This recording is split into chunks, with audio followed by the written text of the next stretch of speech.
नमस्कार दोस्तों, स्वागत है आप सभी का। दोस्तों आज हम इस वीडियो में बात करने वाले हैं विशेष विवाह अधिनियम 1954 के बारे में, यानी कि स्पेशल मैरिज एक्ट 1954 के बारे में। तो चलिए दोस्तों वीडियो को शुरू करते हैं। दोस्तों इस अधिनियम को लाने का मकसद था इंटरकास्ट और इंटर रिलीजन यानी कि अंतर जातीय और अंतर धार्मिक विवाह को मान्यता प्रदान करना। दोस्तों इस एक्ट के तहत किसी भी धर्म के दो व्यक्ति बिना धर्म बदले कानूनी रूप से अपनी शादी कर सकते हैं तथा शादी के लिए दोनों पक्षों की सहमति होना आवश्यक होता है तथा शादी के लिए इन लोगों को किसी भी समारोह करने की आवश्यकता नहीं होती है। सिर्फ इन्हें विवाह का या शादी का रजिस्ट्रेशन करवाना अनिवार्य होता है। दोनों को भारतीय होना चाहिए, चाहे वह किसी भी धर्म या मजहब के हों, तथा साथ ही साथ दोनों को बालिग होना चाहिए, यानी कि लड़के की उम्र 21 वर्ष से कम नहीं होनी चाहिए तथा लड़की की उम्र 18 वर्ष से कम नहीं होनी चाहिए। तो दोनों लोग बिना किसी कर्मकांड के अपनी शादी आसानी से संपन्न करवा सकते हैं। दोस्तों अब बात करते हैं कि स्पेशल मैरिज एक्ट के तहत शादी करने के लिए किन किन शर्तों की आवश्यकता होती है। तो दोस्तों किसी भी पक्षकार के पूर्व पति या पत्नी जीवित नहीं होने चाहिए, यानी कि यदि वह महिला है तो उसका पति जीवित नहीं होना चाहिए, यदि वह पुरुष है तो उसकी पत्नी जीवित नहीं होनी चाहिए। इसके साथ ही किसी भी पक्षकार को बार बार उन्मत्तता के दौरे नहीं आने चाहिए तथा किसी भी पक्षकार का कोई भी व्यक्ति मानसिक रूप से विकृत नहीं होना चाहिए, यानी कि पागल नहीं होना चाहिए तथा पक्षकार प्रतिसिद्ध नातेदारी के अंतर्गत नहीं होने चाहिए। प्रतिसिद्ध नातेदारी से यहाँ पर संबंध है, यानी कि भाई बहन या फिर आसपास में या पारिवारिक रूप से संबंधित नहीं होने चाहिए तथा इन लोगों को 3 स्वतंत्र गवाहों की भी आवश्यकता होती है शादी करने के लिए, यानी कि 3 स्वतंत्र गवाहों की ज़रूरत पड़ती है जो कि परिवार के व्यक्ति नहीं होने चाहिए। अब बात करते हैं दोस्तों विवाह की प्रक्रिया के बारे में। दोस्तों विवाह की प्रक्रिया से संबंधित एक दोनों लोगों को फॉर्म भरना पड़ता है जिसमें photo, address proof, ID proof जैसे ज़रूरी दस्तावेज जमा करने पड़ते हैं, जो कि कोर्ट में मैरिज रजिस्ट्रार के पास जमा कराना आवश्यक होता है। मैरिज रजिस्ट्रार इन सभी दस्तावेजों को चेक करने के बाद फिर एक पब्लिक नोटिस तैयार करता है जिसमें दोनों लोगों की निजी जानकारियाँ शामिल की जाती हैं, जैसे कि लड़का और लड़की दोनों की निजी जानकारियां शामिल की जाती हैं। एवं एक नोटिस तैयार किया जाता है मैरिज रजिस्ट्रार के द्वारा तथा यह नोटिस कोर्ट के अंदर 30 दिनों तक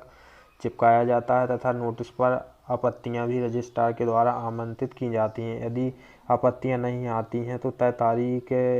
पर शादी की जाती है, अन्यथा शादी को रोक दिया जाता है। यदि आपत्तियां ज़्यादा आ जाती हैं तो फिर मैरिज रजिस्ट्रार शादी को रोक देता है तथा कुछ समय दिया जाता है लोगों को शादी से संबंधित वार्तालाप करने के लिए।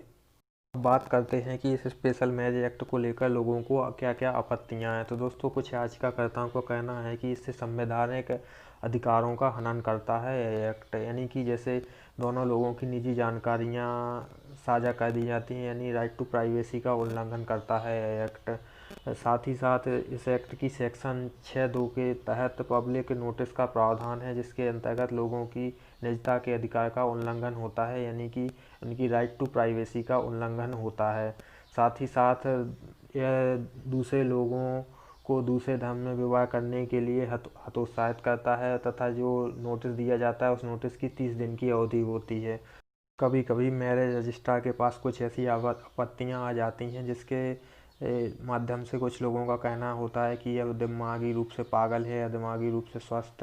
नहीं है, इसलिए यह किसी दूसरे धर्म के व्यक्ति के साथ शादी कर रहा है या दूसरे धर्म की लड़की के साथ शादी कर रहा है, तो शादी की आयु नहीं होने जैसी आपत्तियां आती हैं, जिससे इन आपत्तियों का सही तरीके से पता लगाने के लिए किसी सरकारी अस्पताल या किसी प्राधिकारी द्वारा जारी प्रमाण पत्रों के माध्यम से उम्र सीमा का पता लगाया जा सकता है। साथ ही साथ इसके लिए किसी विशेष नोटिस जारी करने की आवश्यकता नहीं होती है। कुछ लोगों को आपत्तियां होती हैं कि एक ही धर्म के भीतर शादी के लिए बने पर्सनल कानूनों में इस तरह का नोटिस करने का कोई प्रावधान नहीं है, यानी कोई व्यक्ति हिंदू धर्म का है और दूसरे हिंदू धर्म में ही शादी कर रहा है तो उसको इस तरह के प्रावधान नहीं दिए गए हैं तथा यह एक्ट संविधान की व्यवस्था यानी संविधान में जो आर्टिकल 14 दिया है उसका भी उल्लंघन करता है। तथा यह एक्ट कोई भी पब्लिक नोटिस या फिर किसी भी बाहरी व्यक्ति को आपत्ति जताने का मौका देता है, जिससे कि उस व्यक्ति की निजी जानकारी साझा हो जाती है और उस व्यक्ति के ऊपर ऑनर किलिंग या फिर उसकी हत्या या फिर उसको मारने की धमकी दी जाती है तथा उस व्यक्ति के मारे जाने की संभावना होती है। साथ ही साथ यह एक्ट समलैंगिकों को विवाह की मान्यता नहीं देता है, यानी समलैंगिकों के विवाह की मान्यता इस एक्ट में शामिल नहीं है। यानी कि थर्ड जेंडर या थर्ड श्रेणी के जो लोग होते हैं या फिर LGBTQ से समुदाय के जितने भी लोग होते हैं, उन लोगों को सामूहिक रूप से या फिर इस एक्ट के तहत विवाह की मान्यता नहीं है। तो पिछले साल सरकार ने सेक्शन 377 को तो हटा दिया था, लेकिन इस एक्ट में सुधार नहीं किया है, जिससे इन लोगों को भी काफ़ी समस्याएं उत्पन्न होती हैं। सामूहिक रूप से अपना विवाह नहीं कर सकते तथा अपना जीवन व्यतीत नहीं कर सकते हैं आसानी से, यह भी याचिकाकर्ताओं का मानना है।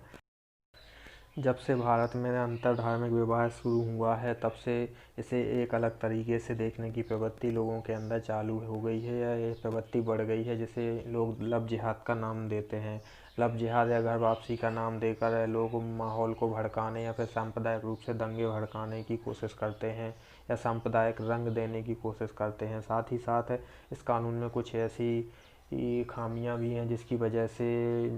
इच्छुक जोड़ों को भी शादी करने में काफ़ी दिक्कतें का सामना करना पड़ता है। साथ ही साथ वह अपनी इच्छा के अनुसार शादी नहीं कर सकते हैं। साथ ही साथ कुछ व्यक्ति अपनी धार्मिक छिपाकर या धोखे से शादी करने या फिर जबरन धर्म परिवर्तन करा कर शादी करने के भी कई ऐसे मामले आते हैं, जिसके कारण सरकार सख्त रवैया अपना रही है और इसे कुछ लोग धर्म का या फिर धर्म के नाम पर परिवर्तन करने के कारण या धर्म सिर्फ शादी के लिए धर्म परिवर्तन करने के कारण लोग इसे लव जिहाद का नाम देना चालू कर दिया है लोगों ने।